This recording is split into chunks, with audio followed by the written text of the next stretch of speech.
Hello everyone, সবাই কেমন আছে? আশা করি সবাই ভালো আছে আর আমিও ভালো আছি। আজকে সকাল সকাল আমাদের গাড়ি কিনতে যাওয়ার কথা ছিল, তো আমরা কিনতে চলে গেছিলাম এবং ফার্স্টে গিয়ে আমরা গাড়িটিকে ওপেনিং করে নিলাম এবং তার জন্য একটা ছোট্ট করে সেলিব্রেশন করার কথা ছিল। এবং গাড়িটি ওপেনিং হয়ে যাওয়ার পরে আমরা নতুন গাড়িতে কিছু ফটোশ্যুট করে নিলাম। নতুন গাড়িতে ফটোশ্যুট করতে তো বেশ ভালোই লাগে, তাই না বলো? এবং তারপরে আমি, দিদান, দাদু আর ও মিলে কেক কেটে ছোটো করে সেলিব্রেশন করে নিলাম। এবং সেলিব্রেশন হয়ে যাওয়ার পরে আমরা গাড়িটিকে নিয়ে বাড়ি চলে এলাম। আর সেই দিন আমি খুবই খুশি ছিলাম এবং বাড়ি চলে আসার পরে ওর আশীর্বাদ হওয়ার কথা ছিল, সেজন্য ও রেডি হয়ে গেছিলো এবং আশীর্বাদ পর্ব শুরু হয়ে গেছিল। তো চলো আশীর্বাদ পর্বটা দেখা যাক।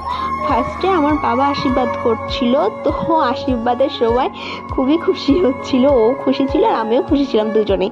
ফার্স্টে বাবা আশীর্বাদ করলো এবং তারপরে আমার দাদু আশীর্বাদ করলো এবং এইভাবে সবাই একে একে আশীর্বাদ করতে শুরু করলো। আর ও একদম মিষ্টি খেতে পছন্দ করে না, তাই তোমরা বুঝতেই পারলো মিষ্টি খেতে চাইছিল না।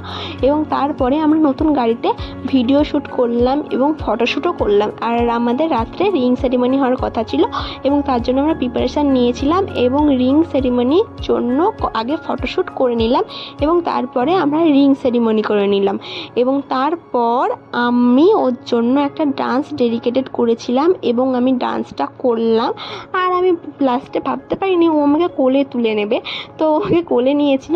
সেজন্য আমি খুবই খুশি ছিলাম, কারণ আমি জানতাম না যে ও আমাকে লাস্টে কোলে নেবে, তো নিয়েছিল, তো আমি খুবই খুশি হয়েছিলাম। তো ভিডিওটি ভালো লাগলে লাইক, কমেন্ট, শেয়ার করে দিও প্লিজ। আর যারা যারা সাবস্ক্রাইব করেনি তারা প্লিজ সাবস্ক্রাইব করে দিও। আর এটা আমার ফার্স্ট ব্লগ, কেমন লাগলো তোমরা প্লিজ কমেন্টে